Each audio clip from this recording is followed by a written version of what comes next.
அன்பார்ந்த தென்னிந்திய திருச்சபை பிள்ளைகள் யாவருக்கும் அன்பின் வாழ்த்துக்கள். ஒரு பக்கம் சந்தோஷம் என்று சொன்னாலும் இன்னொரு பக்கம் திருச்சபை பிள்ளைகள் ஒரு மாத காலமாக வீடு வீடாக சென்று வாக்காளர்களை சந்தித்து, அதுவும் இதுவரைக்கும் சரித்திரம் இல்லாத அளவுக்கு அநேக திருமண்டலத்தில் நமக்கு அன்னபோச வேட்பாளர்கள் தேர்வு பெற்றார்கள். அதெல்லாம் நம்ம சந்தோஷப்பட்டோம்.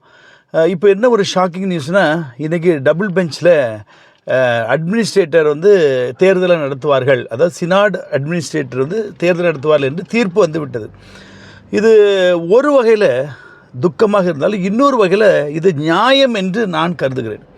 எதற்காக என்று சொன்னால், அதாவது நிறைய குளறுபடிகளை ஜஸ்டிஸ் நீதிபதி அவர்கள் ஜோதிமணி அவர்கள் நமக்கு செய்ததை நான் ஆதாரத்தோடு உங்களுக்கு நான் சமர்ப்பிக்கிறேன். ஒன்று, 2013 சட்டத்தின்படியா 2023 வருஷத்தின் சட்டத்தின்படியா என்று ஒரு பெரிய கொஸ்டினை எழுப்பினார்கள். அதுக்கு எழுப்ப தேவையே இல்லை.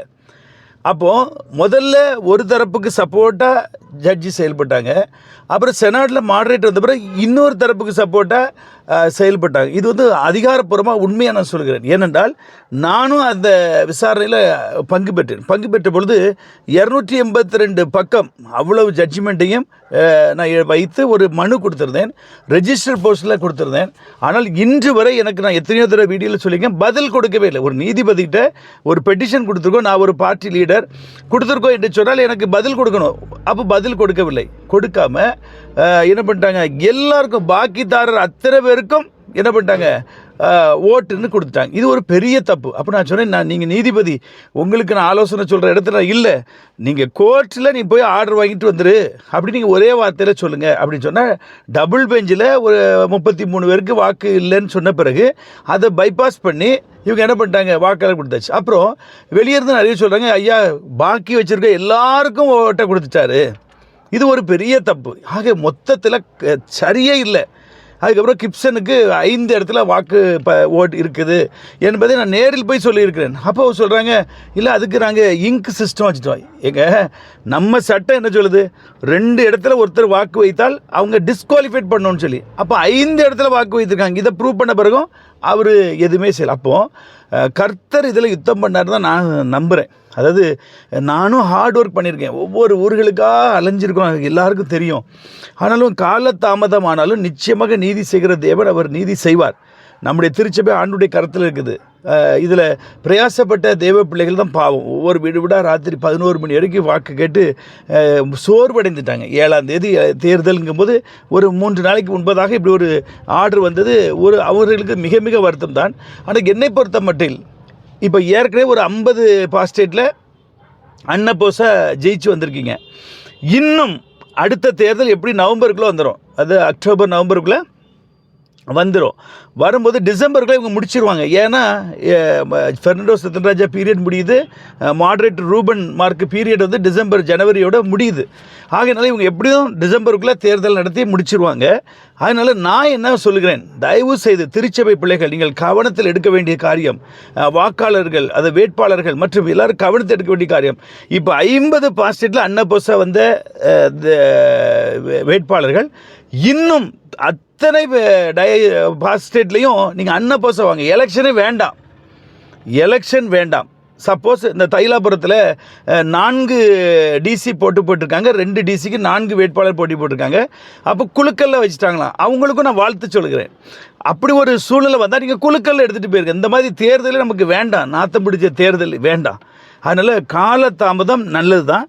அன்றியும் அவருடைய தீர்மானத்தின்படி அழைக்கப்பட்டுள்ள கர்த்தரிடத்தில் அன்பு கூறுகிறவர்களுக்கு சகலமும் நன்மைக்கு ஏதுவாக நடக்கிறது என்று வேதம் சொல்கிறது. அப்போ இந்த லேட்டாக இந்த காலதாமதம் நமக்கு நன்மையாக மாறும். தீமையை நன்மையாக மாறப்படுகிற கர்த்தர்.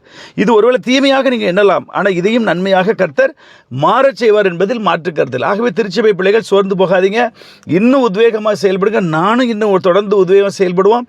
இந்த 2 சக்திகளை மேற்கொண்டு நிச்சயமாக கிளட்ஜஸ், அதாவது குருமார்கள் எல்லாருக்கும் பணிவோடு நான் கேட்கிறேன், நீங்கள் எல்லாரும் ஒற்றுமையோடு இருங்க. நான் இன்றைக்கி ப்ரெஸ் ரிலீஸ் பண்ணோம் அப்படின்னு சொல்லி எல்லாம் நேற்று ராத்திரி 1 மணி வரைக்கும் டிஸ்கஷன் பண்ணணும். ஆனால் அதில் என்ன நான் பண்ணுறோன்னா, நான் அதை சொல்லியிருந்தேன், பிறகு நான் ப்ரெஸ் ரிலீஸ் பண்ணுறேன்.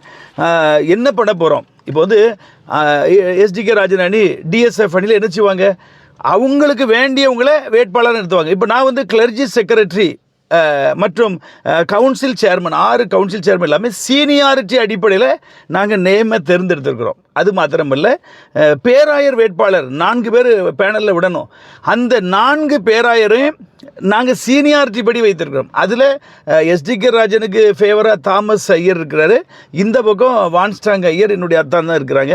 அதில் அவங்க 2 பேர் பெயரை மாத்திரம் நாங்கள் சேர்க்கவில்லை, ஏனென்றால் அவர்கள் அந்த பிஷப் கேண்டிடேட் என்று அறிமுகப்படுத்தி விட்டார்கள். ஆகவே நம்ம ஆன்மீக அணி சார்பில் அவர்கள் 2 பேர் இல்லாமல் வயது அடிப்படையில், அனுபவ அடிப்படையில் இதெல்லாம் நாங்கள் பெயரை செயல்படுகிறோம். 4 பேர் பேராயர் பேனலுக்கு செலக்ட் பண்ணி வச்சுருக்கிறோம். 6 கவுன்சில் சேர்மன், அதுவும் வயது அடிப்படையில். கவுன்சில் சேர்மன் அதுவும் இல்லை, கிளர்ஜி செக்ரட்டரி அதுவும் வயது அடிப்படை. இது எல்லாம் நேற்று இரவு 1 மணி வரைக்கும் இருந்து நாங்கள் முக்கியமான கர்த்தருடைய ஊழியக்காரர்கள் எல்லாம் இணைந்து நாங்கள் செயல்பட்டோம். ஆனால் காலதாமதிட்டு நான் நாளைக்கு ப்ரெஸ் மீட் வைக்கணும் என்று எல்லாம் பிளான் பண்ணோம். அதுவும் இப்போ தள்ளி போட போகிறோம். இதுக்கு இடையில வால் போஸ்ட்டு ஒட்டி தூத்துக்குடி ஃபுல்லாக வால் போஸ்ட் ஒட்டியாச்சு. 6 கவுன்சிலையும் ஒட்டிக்கிட்டு இருக்காங்க. நான் அதையும் ஒட்டி முடிச்சிருங்க, அதை பற்றி தப்பு இல்லை என்று சொல்லியிருக்கிறேன். ஆகவே நீங்கள் இன்னும் காலதாமதம் நமக்கு நன்மைக்கு எதுவாக நடக்கும். தொடர்ந்து நம்ம முயற்சி எடுப்போம். விசேஷமாக தேவனுடைய ஊழியக்காராகிய குருவானவர்கள் நாம் யாவரும் ஒன்றுபடுவோம். இந்த ஆளுமை, அதாவது லே பீப்புள் உங்களை கை நீட்டி விரல் நீட்டி ஏய் ஓய் என்று பேசுகிறார் அல்லவா, இதற்கு ஒரு முற்றுப்புள்ளியை வைத்தே ஆக வேண்டும். ஊழியம் வளர்ந்து பெருக வேண்டும், திருச்சபை வளர்ந்து பெருக வேண்டும், மருத்துவமனைகள் எல்லாம் சீராக செயல்பட வேண்டும். நல்ல ஒரு மாற்றத்தை நாம் கொண்டு வருவோம். இந்த காலதாமதம் இன்னும் அநேகர் நீங்கள் அணி சாராமல் வெற்றி பெறுவதற்கு கர்த்தர் ஒரு நேரத்தை கொடுத்துருக்கார். அப்போ நீங்கள் வீடு வீடாக போய் கேன்வாஸ் பண்ண வேண்டாம், நீங்கள் கஷ்டப்பட வேண்டாம். நம்ம சர்ச்சுக்குள்ளே ஒரே தாய் வீட்டு பிள்ளைகள் ஒருவருக்கொருவர் பேசி ஒரு கதையை முடித்து யார் டிசி என்று தெரிந்து எடுத்து விட்டால், யார் சிசி என்று தெரிந்தெடுத்து விட்டால் இந்த மாதிரி குழப்பங்கள் இல்லை. ஆகவே இனி அட்மினிஸ்ட்ரேட்டிவ் கமிட்டி செக்ரட்டரி மற்றும் ஃபினான்ஷியல் செக்ரட்டரி போடுவாங்க. யார் யாரை போட போகிறாங்க? மோஸ்ட்லி நான் பெர்னாண்டோஸ் ரத்தன்ராஜ் அவர்களுக்கும் மாடரேட்டர் ரூபன் மார்க் அவர்களுக்கும் நான் இந்த வீடியோ வாயிலாக நான் கோரிக்கை வைக்கிறேன். ஒன்று, நீங்கள் 15 பேரில் 3 அணிக்கும் ஆளுக்கு 5 பேரை நீங்கள் கொடுங்க. இல்லை என்றால் வெளியூர்லேருந்து நீங்கள் அட்மினிஸ்ட்ரேட்டிவ் செக்ரட்டரி, ஃபினான்ஷியல் செக்ரட்டரி மற்றும் அட்மினிஸ்ட்ரேட்டர் எல்லாமே வெளியூர்லேருந்து நீங்கள் போடுங்க என்று உங்களை அன்போடு கேட்டுக்கிட்டேன். ஒன்று, எங்கள் அணிக்கு ஆன்மீக அணிக்கு 5 பேர், டிஎஸ்எஃப் எஸ்டிகே ராஜா அணிக்கு 5 பேர் கொடுங்க. இல்லை என்றால் வெளியூரில் உள்ளவர்களுக்கு நீங்கள் கொடுங்க. அதாவது திருநெல்வேலியோ தூத்துக்குடியோ மதுரையோ சென்னையில் உள்ளவங்களுக்கோ இல்லை வேலூரில் உள்ளவங்களுக்கோ நீங்கள் கொடுத்து எப்படியாவது தேர்தலை சிறப்பாக நடத்தி தாருங்கள் என்று அன்போடு நான் கேட்டுக்கொள்கிறேன்.